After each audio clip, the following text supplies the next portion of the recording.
Our next definition is a regular polygon. So a regular polygon is a polygon whose angles are all equal and whose sides are all equal. So question 12 says, what is the measure of any angle in a regular pentagon? So my first step is I want to figure out what is the sum of all my angles in a pentagon, and then divide that by how many angles I have, or divide it by 5. So if I take 5 minus 2 times 180, and that's my formula from before, which tells me the sum of all the angles in a polygon. So this will be 540 degrees.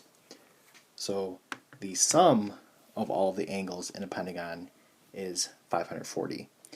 And then to figure out what is the measure of any angle, I want to divide 540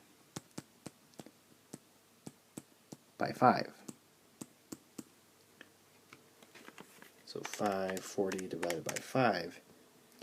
So every angle is going to measure 108 degrees. So if you check your work, if you take 108 plus 108 plus 108 plus 108 two more times, then you will get 540.